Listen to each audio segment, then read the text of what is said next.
پھر ارشاد فرماتے ہیں ربنا انی اسکنت من ذریتی بواد غیر ذی زرع عند بیتک المحرم،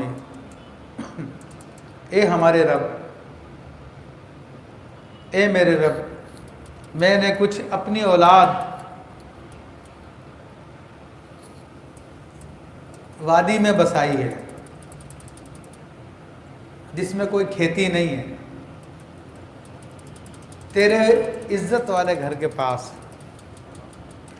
اصل میں وادی کا لفظ ہوتا، وادی عربی زبان میں جو لفظ استعمال کیا جاتا ہے، پہاڑوں کے بیچ میں بارش کے پانی گزرنے کی وجہ سے ایک نالا بن جاتا ہے، تو اس کے لیے وادی کا لفظ استعمال کیا جاتا ہے، تو وہ اردو زبان میں نالا ہی ہوتا ہے۔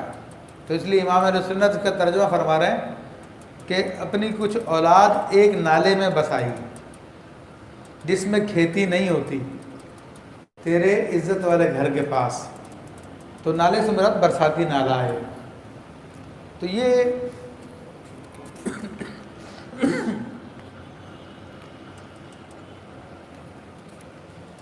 کیا واقعہ کیا ہے، قصہ کیا ہے، اس کا قصہ میں آپ کے سامنے بیان کر دوں۔ بخاری شریف میں موجود ہے، دیگر کتابوں میں موجود ہے، اہل کتاب کے یہاں پہ موجود ہے،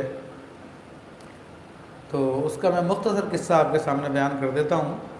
پہلے یہ آیت کا پورا ترجمہ بیان کر دوں کہ ہمارے رب بے شک میں نے اپنے اولاد میں سے کس بعض کو اس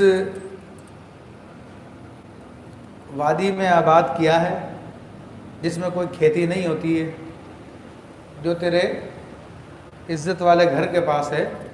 ربنا لیقیموا الصلاۃ، اس لیے کہ وہ نماز قائم رکھے، فاجعل افئدۃ من الناس تہوی الیہم،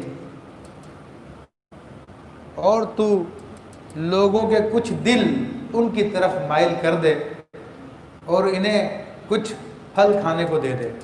وارزقہم من الثمرات، تو ان کو کچھ پھل کھانے کو دے دے، لعلہم یشکرون، شاید وہ احسان مانے۔ یہ دعا ابراہیم علیہ السلام کی ہے، اور یہ ابراہیم علیہ السلام نے کس وقت دعا کی عزیزان محترم،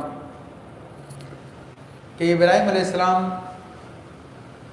کی عمر بعض روایتوں کے مطابق 85 سال ہو چکی تھی، اور بعض روایتوں کے مطابق 90 سال ہو چکی تھی، اور آپ کو کوئی اولاد نہیں تھی۔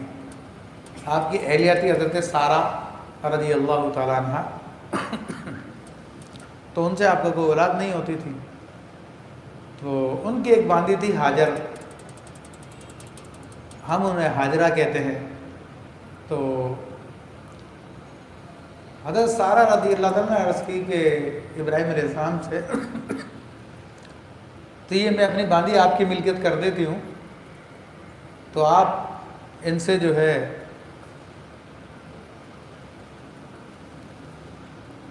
عمل تولید کیجئے، تو شاید اللہ تعالیٰ اولاد دے۔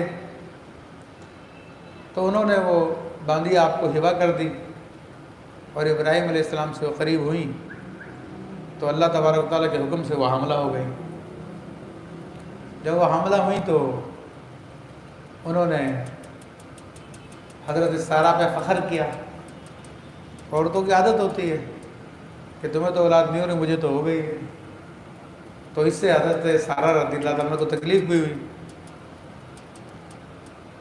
تو ظاہری اعتبار سے تو انہوں نے کہا کہ اس کو مجھ سے دور کر دو۔